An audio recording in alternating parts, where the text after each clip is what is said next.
Sa mga Pisma class. Hello mga kapatid, patuloy po sa pagsiwalat sa katotohanan para maraming mga kaibigan natin, mga kapanalig natin na matuto sa mga katotohanan. At ipagdasal niyo po yung team natin sa ministry at ang Diyos po ay sobrang natutuwa sa ginagawa ninyo. Dahil sabi niya, ang may pananampalataya sa akin ay gagawa sa ating mga gawain. At yan po yung ginagawa natin, evangelization, preaching the truth, because sabi ni Father Gabriel Amort, we need to re-Christianizing the Christians. Dahil marami ngayon Kristiyano pero pagan yung mindset. Salamat sa inyo ha. Malaking tulong yung ginagawa ninyo. Kahit ilan lang yung manunood, makatulong po yun. Kahit isa lang yung ma-converted natin, malaki na yung reward natin sa kaharian ng Diyos. Amen. God bless.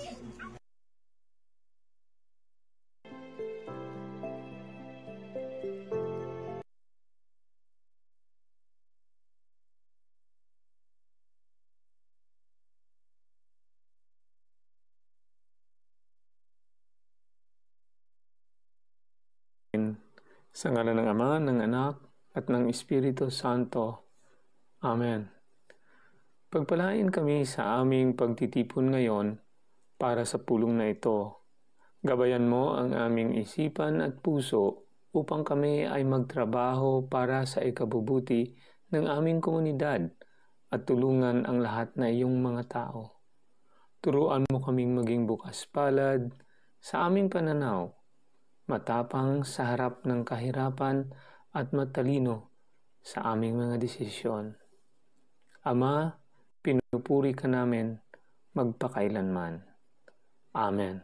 Sa ngalan ng Ama, ng Anak, at ng Espiritu Santo. Amen. So mapagpalang oras, mga kapatid.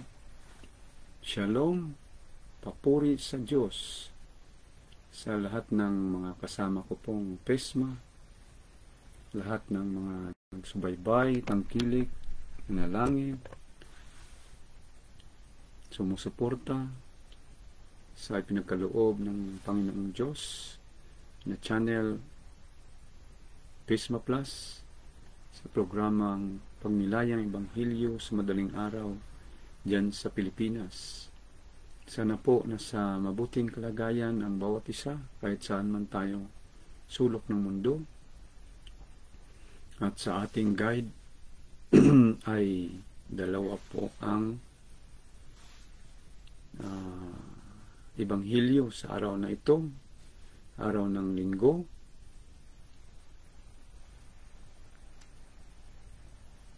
Ika-23 linggo sa karaniwang panahon, Setyembre 7, 2025, at ang napili po natin ay napaka ganda at mabuti, maiksi. Ngunit simulan po natin sa maiksing panalangin. Sa pangalan ng Ama, ng Anak, ng Espiritu Santo. Amen. Panginoong Diyos Ama, pinupuri ka namin at pinapasalamatan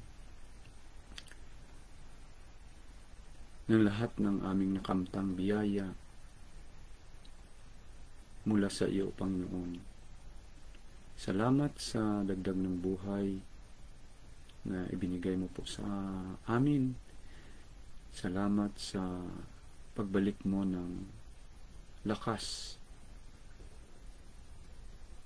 na aming magamit sa araw ng aming pagtrabaho para bukas, Panginoon, o sa paggawa ng kabutihan ayon sa kalooban mo sa araw na ito ng linggo.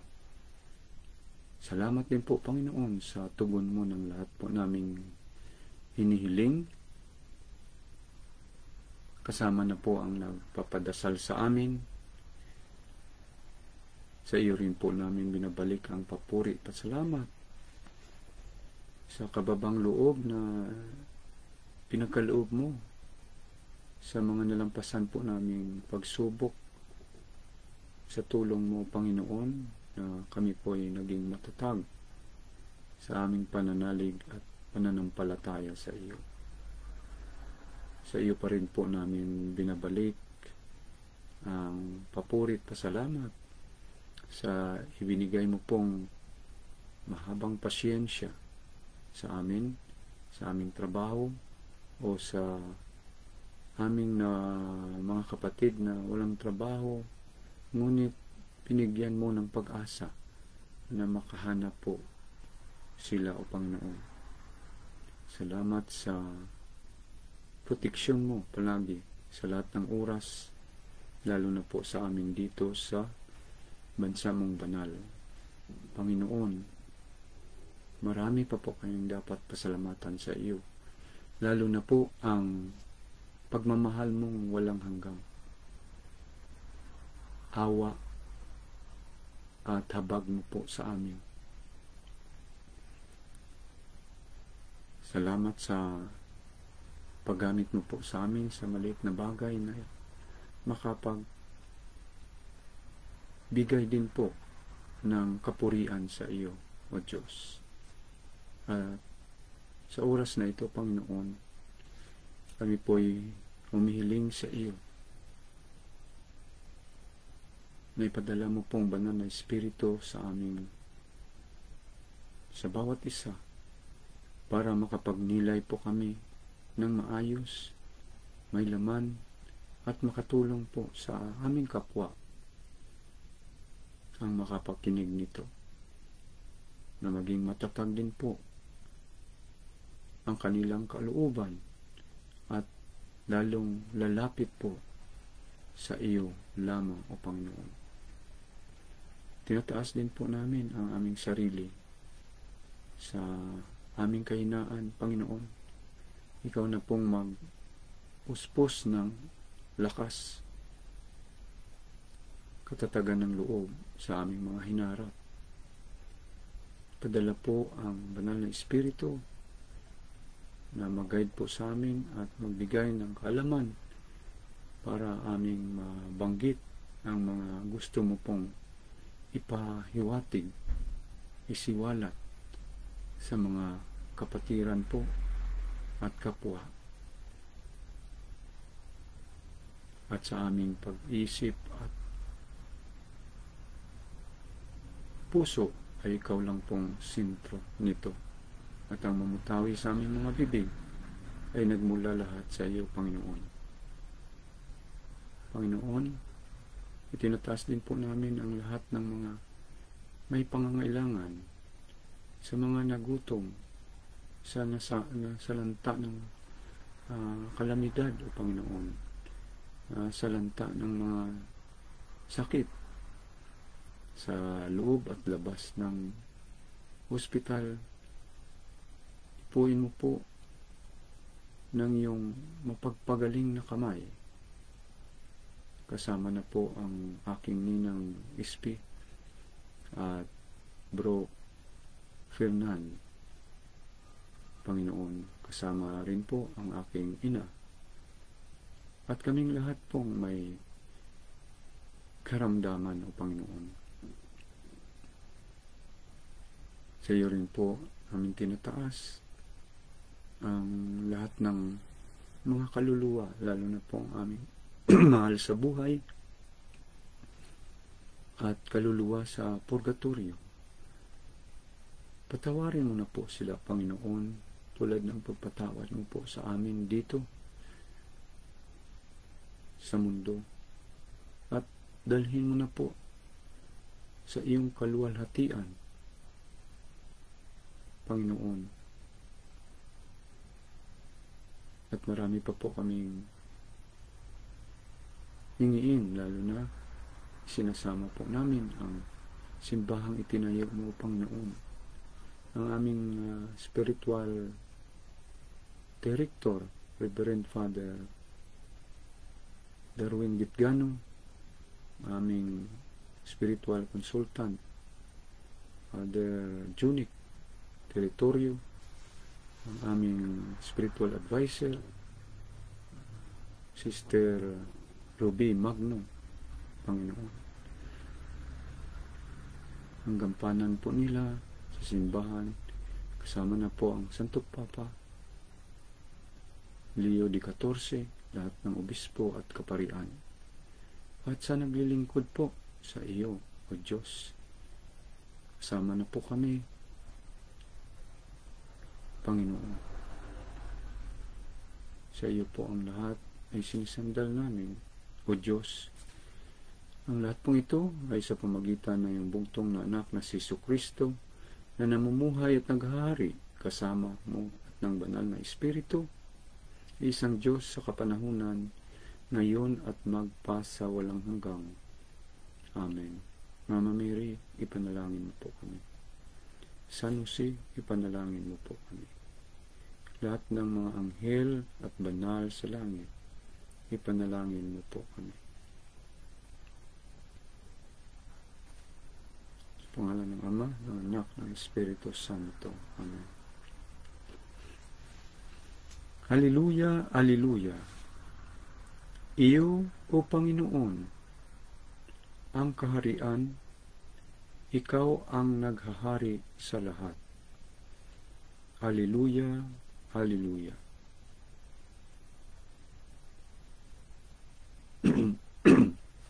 Sinsya na po.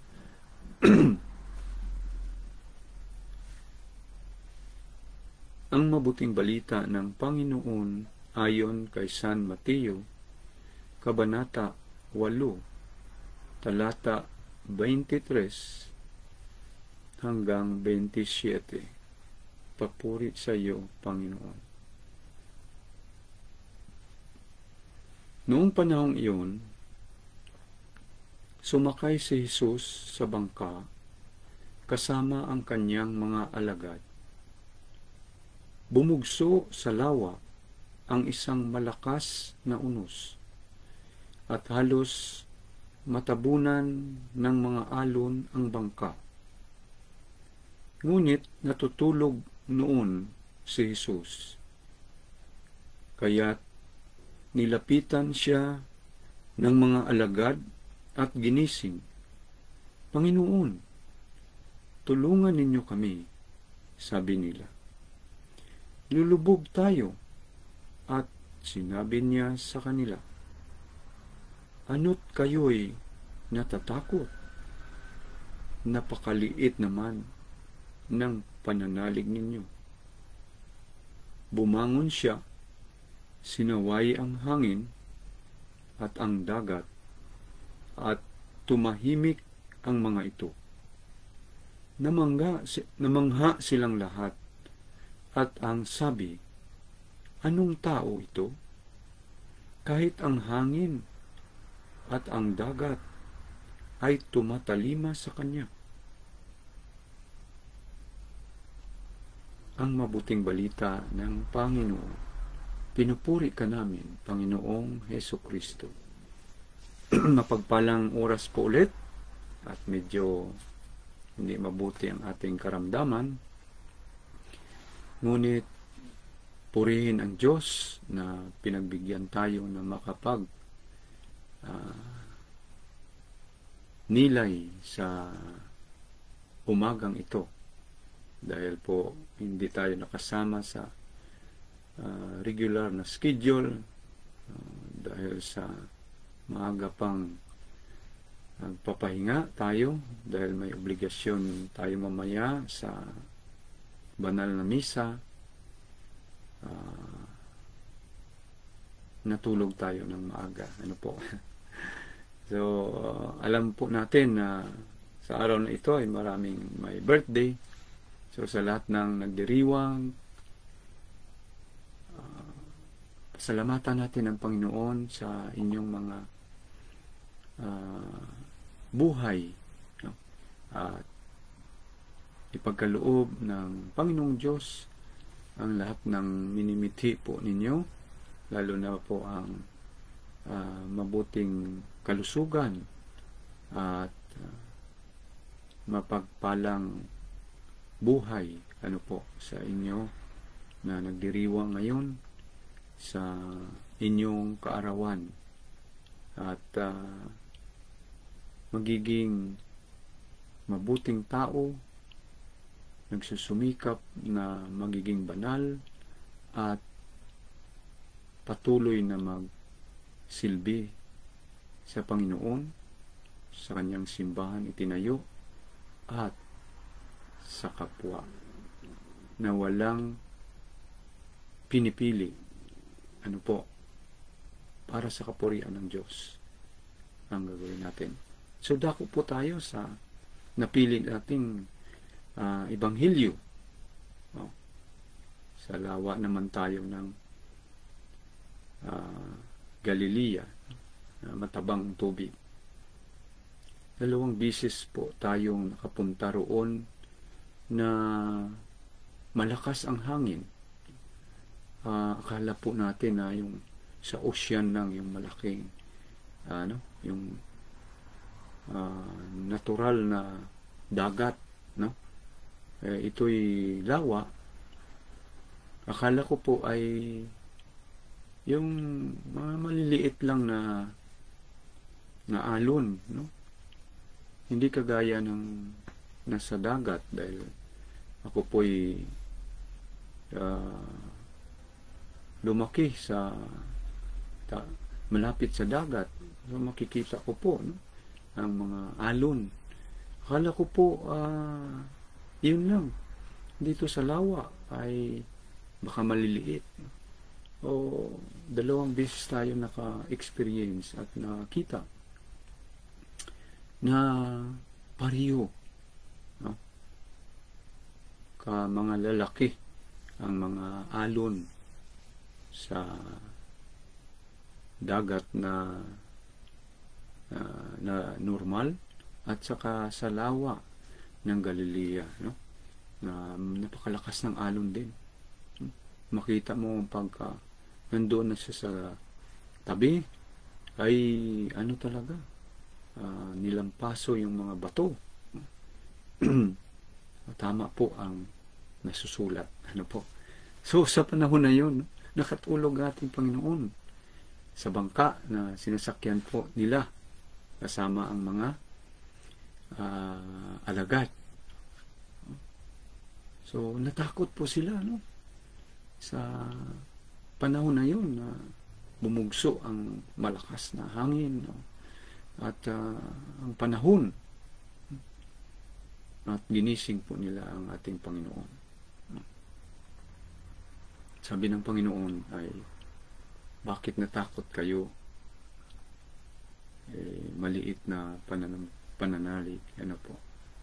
At ginawa niya po ang pagpatigil. So dito po natin pag nilay-nilayan ng malalim, kasama kayo, lalo na ang sitwasyon natin. So sa mga kapatid nating Hudyo ay naghahanap pa sila ng masasandalan na hindi nila nakilala. Yung pagkakilala nila ay yun lang, yung batayan kay Moses, kautusan. Yun palagi silang tumatawag, Mashiach, Mashiach, labo. Come. So, yun pang sinisigaw po nila hanggang ngayon. Ngunit tayo ay mapalad dahil nandito po tayo sa simbahan na tinayo ng ating Panginoon na palagi tayong kinakalabit ng ating Panginoon. Kahit minsan hindi natin siya pinapansin. Lalo na kung ang ating buhay ay kampante na, nandyan ang lahat, ay makalimutan na. Ganun din po sa panahon na tayo'y nasa kasayahan. Makalimutan na natin ang Panginoon. Ngunit pagdating ng panahon ng problema, panahon ng kapighatian, kapighati, ay halos hindi tayo makaahon sa pagluhod, sa paghingi ng tulong sa ating Panginoon. Tulad din mga alagad niya, no? Ginising ang Panginoon. So, isang tanong din po sa atin, itong nabanggit ng ating Panginoon. Natakot ba tayo? Kung hindi tayo natakot, bakit kailangan po natin siya? Kung tayo'y natakot, marinig po natin ang tinig ng Panginoon na nagsasabi ang liit ng ating pananalig. So dito po tayo siguro mag-focus, palaliman natin, hingiin sa Panginoon na dagdagan po ang ating pananalig sa Kanya, na siya lang po makatanggal, patigil ng mga sakuna.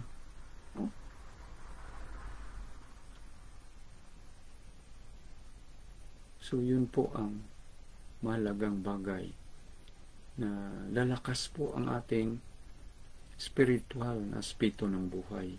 Para itong physical, itong mga nakikita natin, naharap natin ng mga pagsubok, mga gawa ng kumakalaban po sa ating Panginoon, ay mabigyan ng kasagutan. Ano po? At gawin ng ating Panginoon ang nasabi po at na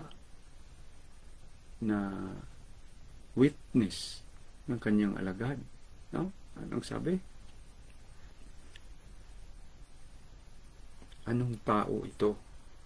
Kahit ang hangin at ang dagat ay tumatalima sa kanya. So, wag na nating hantayin na makapagsabi tayo. Kundi dagdagan na lang po natin ang ating pananampalataya na hiningi po natin sa ating Panginoon, ang pananalig sa Kanya, para lalong mamangha tayo at lalong kumakapit tayo sa Kanya. Dahil siya lamang po ang makabigay ng lahat para sa ating kabutihan at mamuhay ng may kabanalan. Hindi tayo perpekto, pero ang Diyos pwedeng gumawa sa atin na maging perpekto dahil tayo po ay naging imperfect dahil dito sa mundong ito. Ang hinihingi lamang po ng Panginoon ang dagdag na pananalig at pananampalataya sa Kanya, na ang lahat ay magawa sa Kanyang pangalan ayon sa pagmamahal, grasya at awa ng Panginoong Diyos Ama sa tulong ng banal na Espiritu Santo. Banal na Espiritu. Amen. So yun po, palalim na palalim ang ating pagnilay sa mga bagay na ikalulugod sa Panginoon at makadagdag po ng ating pananampalataya at pananalig sa ating Panginoong Diyos na makapangyarihan sa lahat, mapagmahal na walang hanggan. Salamat po sa inyong pagsama sa pagnilay sa araw na ito. Naway pagpalain tayo lahat ng Panginoon at ibigay po niya ang kapayapaan sa bawat isa sa atin na hindi maibigay ng sanlibutan ito. Pakumbaba ang dapat nating isa sa buhay na makamtan po natin ang pagmamahal, awa, grasya ng Panginoon, lalo na po sa ating hinaharap na mga pagsubok, tentasyon sa ating buhay. So, Shalom, Belehitraot, papuri sa Diyos, God bless us all. Shalom, Shalom, Shalom, Biba ka siya. Letra O.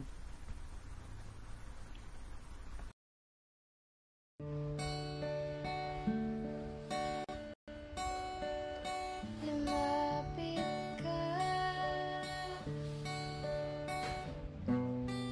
manahan ka,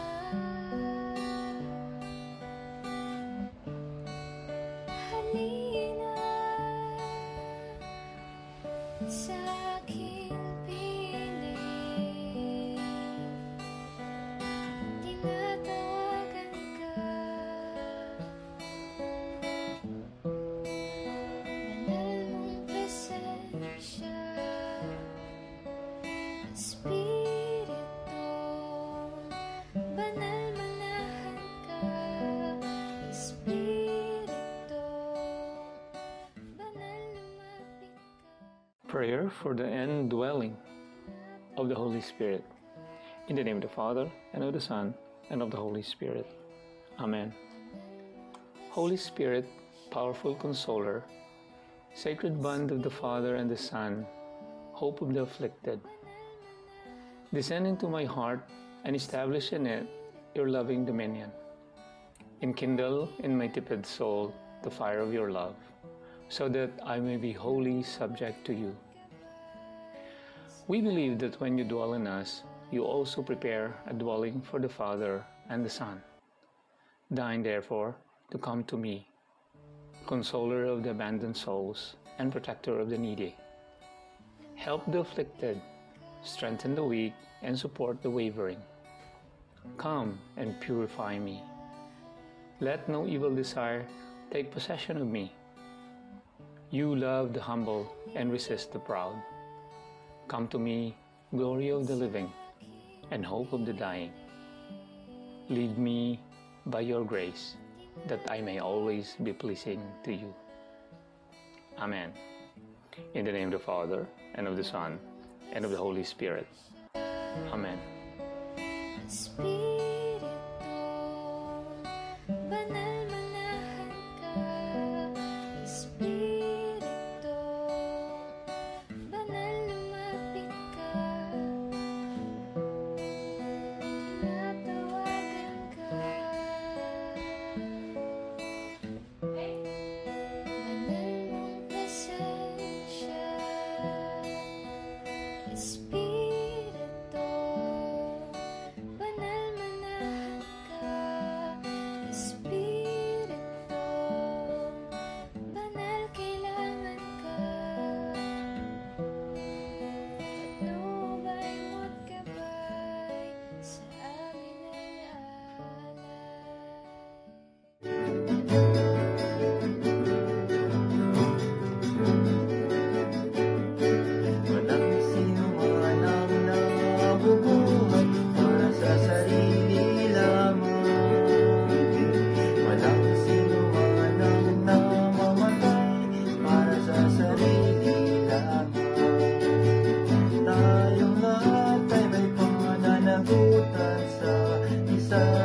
sa